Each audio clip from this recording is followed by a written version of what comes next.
కేంద్ర మంత్రి అశోక్ గజపతిరాజు దత్తత గ్రామం ద్వారపూడిలో పర్యటించారు. భారతదేశంలో ఉత్తమ గ్రామాలుగా ఎంపికైన వాటిలో ద్వారపూడి ఉండటం విజయనగరం జిల్లాకు ద్వారపూడి గ్రామానికి గుర్తింపు తీసుకొచ్చిందని అశోక్ గజపతిరాజు చెప్పారు.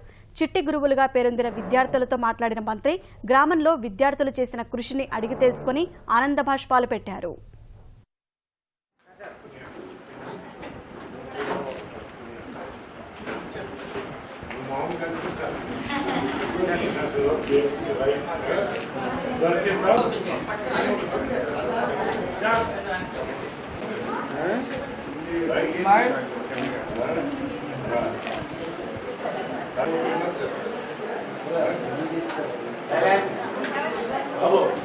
మన ఏం కావాలో దీని ద్వారా చదివి నేర్చుకోవచ్చు. దీని ద్వారా మనకి డబ్బులు కూడా ఖర్చు అవ్వకుండా అది సద్వినియోగం చేసి మీరు బాగుపడాలి, మీ నాలెడ్జ్ పెరగాలి.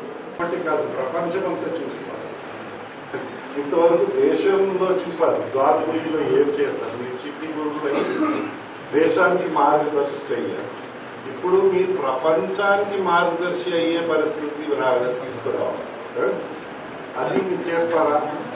మీ తల్లిదండ్రులు నిరక్షరాస్యులు కావున మన గ్రామాన్ని కేంద్ర పౌర విమానయాన శాఖ మంత్రులు శ్రీ కోసపాటి అశోక్ గజపతిరాజు గారు సంసద్ ఆదర్శ గ్రామంగా ఎంపిక చేశారు.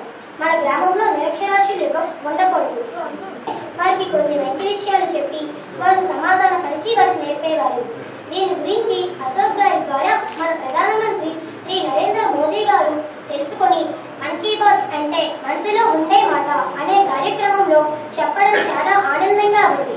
దీని ద్వారపూడి గ్రామమే కాకుండా విజయనగరం మండలం మొత్తం ఇదే విధంగా చెప్పాలి అని మాతో చెప్పి మమ్మల్ని 10 గ్రామాలకు తీసుకొని వెళ్ళి అక్కడ విద్యార్థులకు మాతో చెప్పించారు. ఇదే విధంగా వాళ్ళు కూడా ఇదే విధంగా చేస్తామని మాకు వాళ్ళు మాట ఇచ్చారు. నాకెందుకులే చదువు అనుకుంటే ఈ దేశం బాగుపడదు. కావున మన దేశం ఉన్న స్థితిలో ఉండదు. మన గ్రామాన్ని అభివృద్ధి చేస్తూ మా తరువాత జిల్లాని, రాష్ట్రాన్ని, దేశాన్ని అభివృద్ధి పరుస్తాము. ఈ అవకాశం ఇచ్చినటువంటి పెద్దలందరికీ నా హృదయపూర్వక నమస్కారం.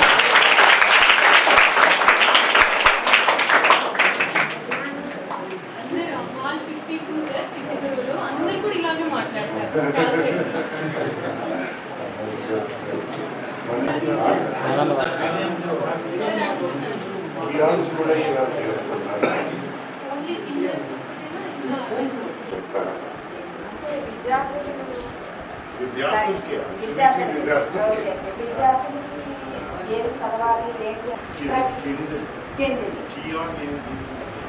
అనేది వాళ్ళకి